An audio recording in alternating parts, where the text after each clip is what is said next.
നൂറ്റാണ്ടുകളോളം ആരും കാണാതെ ചരിത്രത്തിൽ നിന്ന് തന്നെ അപ്രത്യക്ഷമായ ഒരു സുവിശേഷത്തെക്കുറിച്ചാണ് നമ്മൾ ഇന്ന് സംസാരിക്കാൻ പോകുന്നത്. ഇത് യേശുവിന്റെ പഠിപ്പിക്കലുകളെക്കുറിച്ച് നമുക്കുള്ള ധാരണകളെ തന്നെ മാറ്റിമറിച്ചേക്കാം.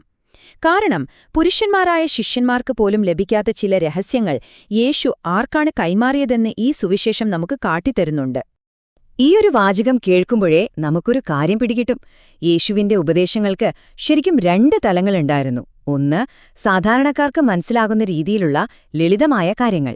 എന്നാൽ മറ്റൊന്ന്, ആഴത്തിലുള്ള സത്യങ്ങൾ ഗ്രഹിക്കാൻ പാകമായ തന്റെ ഏറ്റവും വിശ്വസ്തർക്ക് വേണ്ടി മാത്രമുള്ള ചില രഹസ്യ പഠിപ്പിക്കലുകൾ. ആ രഹസ്യങ്ങളിലേക്കാണ് നമ്മളിനി ഇറങ്ങിച്ചെല്ലുന്നത്. ശരി, അപ്പൊ നമുക്ക് നേരെ ആ രഹസ്യജ്ഞാനത്തിന്റെ ഹൃദയത്തിലേക്ക് തന്നെ കടക്കാം. ഇത് തുടങ്ങുന്നത് തന്നെ നമ്മൾ ജീവിക്കുന്ന ഈ ലോകത്തെയും ദൈവത്തെയും കുറിച്ചുള്ള നമ്മുടെ എല്ലാം ധാരണകളെ തകിടം മറിക്കുന്ന ഒരു കാഴ്ചപ്പാടോടെയാണ്. ശിഷ്യനായ പത്രോസ് തന്നെ ചോദിക്കുന്ന ഒരു അടിസ്ഥാന ചോദ്യമുണ്ട്: ആരാണ് ഈ പറയുന്ന പിതാവ്? ഈ ചോദ്യത്തിനുള്ള ഉത്തരമാണ്, സത്യം പറഞ്ഞാൽ, മരിയയുടെ സുവിശേഷത്തിലെ ഏറ്റവും വിപ്ലവകരമായ ആദ്യത്തെ വെളിപ്പെടുത്തൽ. ഈ സുവിശേഷം പറയുന്നത് എന്താണെന്ന് വെച്ചാൽ, നമ്മൾ ഈ കാണുന്ന ലോകം, ഈ പ്രപഞ്ചം, നമ്മുടെ ഈ ശരീരമടക്കം, ഇതൊന്നും നമ്മൾ കരുതുന്ന ആ സ്നേഹനിധിയായ പിതാവായ ദൈവമല്ല സൃഷ്ടിച്ചത്. മറിച്ച് ആർക്കോൺ എന്ന് വിളിക്കപ്പെടുന്ന ഒരു താഴ്ന്ന ശക്തിയാണ്. അതുകൊണ്ട് തന്നെ ഈ ലോകം യഥാർത്ഥത്തിൽ മരണവും നിരാശയും മിഥ്യാബോധവും നിറഞ്ഞ ഒരുതരം തടവറയാണെന്നാണ് ഈ ജ്ഞാനം പറയുന്നത്. ഈയൊരു താരതമ്യം നോക്കിക്കേ. ഒരു വശത്ത് ആർക്കോണിന്റെ ലോകം, അതായത് നമ്മൾ ജീവിക്കുന്ന ഈ ഭൗതിക ലോകം, അത് മരണവും വേദനയും നിറഞ്ഞതാണ്, മിഥ്യാബോധത്തിൽ നമ്മളെ തളച്ചിടുന്നു. എന്നാൽ മറുവശത്ത് നോക്കൂ, യഥാർത്ഥ പിതാവിന്റെ ലോകം, അത് പ്രകാശമാണ്, പൂർണ്ണതയാണ്, യഥാർത്ഥ ജീവിതമാണ്. ഈയൊരു വേർതിരിവ് മനസ്സിലാക്കിയാൽ മാത്രമേ തുടർന്നുള്ള രഹസ്യങ്ങൾ നമുക്ക് പിടികിട്ടൂ. ഇനി പറയാൻ പോകുന്നതാണ് ഈ ലോകവീക്ഷണത്തിലെ ഏറ്റവും പ്രധാനപ്പെട്ട, ഒരുപക്ഷെ ഏറ്റവും സങ്കടകരമായ ആശയം. നമ്മുടെ ഈ ശരീരങ്ങളുണ്ടല്ലോ, അത് നിർമ്മിച്ചത് ആർക്കോണാണ്, ഈ ഭൗതിക ലോകത്തിന്റെ അധിപനാണ്.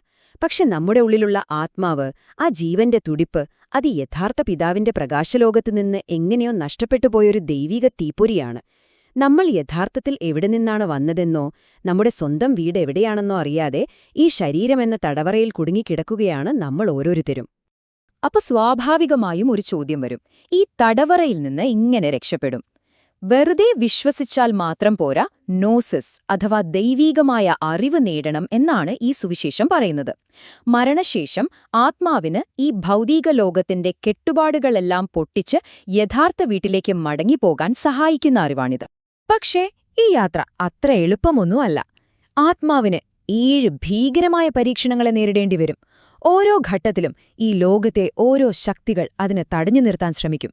ആദ്യം ഇരുട്ടിനെ മറികടക്കണം, പിന്നെ നമ്മളെ ഈ ലോകത്തോട് ചേർത്ത് നിർത്തുന്ന ആഗ്രഹങ്ങളെ, അതിനുശേഷം അജ്ഞതയെ, പിന്നെ മരണഭയത്തെ, ശാരീരികമായ മോഹങ്ങളെ, ഈ ലോകം നൽകുന്ന വ്യാജമായ അറിവിനെ, അവസാനം ആ അറിവിൽ നിന്നുണ്ടാകുന്ന അഹങ്കാരത്തെ. ഇതെല്ലാം തോൽപ്പിച്ചാൽ മാത്രമേ ആത്മാവിന് രക്ഷയുള്ളൂ. ആ 7 കടമ്പകളും വിജയകരമായി കടന്ന ആത്മാവ് എന്താണ് പറയുന്നതെന്ന് കേൾക്കൂ. എന്നെ ബന്ധിച്ചിരുന്നതെല്ലാം കൊല്ലപ്പെട്ടു. ഞാൻ ഈ ലോകത്തിൽ നിന്ന് മോചിതനായി. മരണത്തിന്റെയും പുനർജന്മത്തിന്റെയും ഈ ചക്രത്തിൽ നിന്ന് ഞാൻ എന്നേറ്റുമായി സ്വതന്ത്രനായിരിക്കുന്നു. ഇതാണ് നോസിസ് നൽകുന്ന ആത്യന്തികമായ മോചനം. ഇനി നമുക്ക് കഥയുടെ അടുത്ത ഭാഗത്തേക്ക് വരാം. യേശു പോയിക്കഴിഞ്ഞു. ശിഷ്യന്മാരാണെങ്കിൽ ആകെ തകർന്നിരിക്കുകയാണ്. ദുഃഖവും ഭയവും കൊണ്ട് എന്ത് ചെയ്യണമെന്നറിയാതെ പകച്ചു നിൽക്കുകയാണ് അവരെല്ലാവരും. അവരുടെ നിരാശയും പേടിയുമെല്ലാം ഈ വാക്കുകളിൽ വ്യക്തമാണ്. അവനോട് പോലും അവർക്ക് കരുണ തോന്നിയില്ല. പിന്നെ നമ്മളെ വെറുതെ വിടുമെന്ന് തോന്നുന്നുണ്ടോ? ഈ അവസ്ഥയിൽ നമ്മൾ എങ്ങനെയാണ് ജനങ്ങളുടെ അടുത്തേക്ക് പോയി ഈ സുവിശേഷം അറിയിക്കുക? ശരിക്കും അവരുടെ നേതാവ് നഷ്ടപ്പെട്ടതിലുള്ള ഒരു അനാഥത്വം അവരെ വേട്ടയാടുന്നുണ്ട്. പുരുഷന്മാരായ ശിഷ്യന്മാരെല്ലാം പേടിച്ച് വിറച്ചിരിക്കുമ്പോഴാണ് മറിയ എഴുന്നേറ്റ് നിൽക്കുന്നത്. അവൾ അവരെ ആശ്വസിപ്പിക്കുന്നു, അവർക്ക് ധൈര്യം കൊടുക്കുന്നു. യേശുവിന്റെ കൃപ ഒരു കവചം പോലെ കൂടെ ഉണ്ടാകുമെന്ന് അവരെ ഓർമ്മിപ്പിക്കുന്നു. ഇവിടെ മറിയ ഒരു അനുയായി മാത്രമല്ല, ആ പ്രതിസന്ധി ഘട്ടത്തിൽ അവർക്കെല്ലാവർക്കും വഴികാട്ടിയാകുന്ന ഒരു നേതാവായി മാറുന്നത് നമുക്ക് കാണാം. ഇവിടെയാണ് ഏറ്റവും രസകരമായ കാര്യം. പത്രോസ് തന്നെ മറിയയോട് എന്താണ് പറയുന്നതെന്ന് നോക്കൂ. സഹോദരി, രക്ഷകൻ മറ്റാരേക്കാളും മറ്റേതൊരു സ്ത്രീയേക്കാളും നിന്നെ സ്നേഹിച്ചിരുന്നുവെന്ന് ഞങ്ങൾക്കറിയാം. അതുകൊണ്ട് ഞങ്ങളാരും കേട്ടിട്ടില്ലാത്ത, നിനക്ക് മാത്രം അറിയാവുന്ന ആ കാര്യങ്ങൾ ഞങ്ങളോട് പറയൂ. അതായത് യേശു മറിയയ്ക്ക് പ്രത്യേക ഉപദേശങ്ങൾ നൽകിയിരുന്നുവെന്ന് പത്രോസ് തന്നെ ഇവിടെ സമ്മതിക്കുകയാണ്. എന്നാൽ മറിയ ആത്മാവിന്റെ യാത്രയെക്കുറിച്ചുള്ള ഗൂഢമായ അറിവുകൾ വെളിപ്പെടുത്തിക്കഴിഞ്ഞതും അതുവരെയുണ്ടായിരുന്ന ഐക്യം തകരുന്നു. മറിയയുടെ അധികാരത്തെ പത്രോസ് പരസ്യമായി തന്നെ ചോദ്യം ചെയ്യുകയാണ്. ഇവിടെയാണ് കഥയിലെ ഏറ്റവും വലിയ സംഘർഷം തുടങ്ങുന്നത്. പത്രോസിന്റെ വാക്കുകളിലെ ഓരോ വാക്കും ശ്രദ്ധിക്കണം. അതിൽ അവിശ്വാസമുണ്ട്, അസൂയയുണ്ട്, തന്റെ അധികാരം നഷ്ടപ്പെടുമോ എന്ന ഭയമുണ്ട്.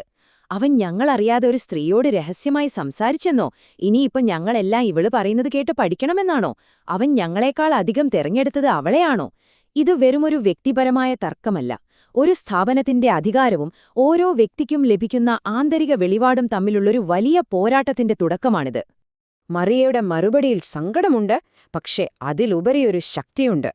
അവൾ ചോദിക്കുകയാണ്, എന്റെ സഹോദരനായ പത്രോസേ, നീ എന്താണ് കരുതുന്നത്? ഇതൊക്കെ ഞാൻ വെറുതെ ഭാവനയിൽ നിന്നുണ്ടാക്കി പറയുകയാണെന്നോ? രക്ഷകനെക്കുറിച്ച് ഞാൻ കള്ളം പറയുകയാണെന്നാണോ നീ പറയുന്നത്? ഇവിടെ പത്രോസ് ചോദ്യം ചെയ്യുന്നത് അവളുടെ ദർശനത്തെ മാത്രമല്ല, അവളുടെ വ്യക്തിത്വത്തെയും രക്ഷകനുമായുള്ള അവളുടെ ആത്മബന്ധത്തെയുമാണ്. ഈ സംഘർഷം കണ്ടിട്ട് ലേവി എന്ന മറ്റൊരു ശിഷ്യൻ ഇടപെടുന്നു. അദ്ദേഹം പത്രോസിനെ നേർക്കുനേർ ചോദ്യം ചെയ്യുകയാണ്. പത്രോസേ, നീ എപ്പോഴും ഒരു എടുത്തുചാട്ടക്കാരനാണ്. ഇപ്പോഴിതാ ഒരു ശത്രുവിനോടെന്ന പോലെ നീ ഈ സ്ത്രീയോട് പോരാടുന്നു. പക്ഷെ ഒന്നോർക്കുക, രക്ഷകൻ തന്നെ അവളെ ഇതിന് യോഗ്യയായി കണ്ടെങ്കിൽ അതല്ല എന്ന് പറയാൻ നീ ആരാണ്? യഥാർത്ഥ അധികാരം വരുന്നത് പദവിയിൽ നിന്നല്ല, മറിച്ച് രക്ഷകന്റെ അംഗീകാരത്തിൽ നിന്നാണെന്ന് ലേവി അവിടെ ഉറക്കെ പ്രഖ്യാപിക്കുകയാണ്.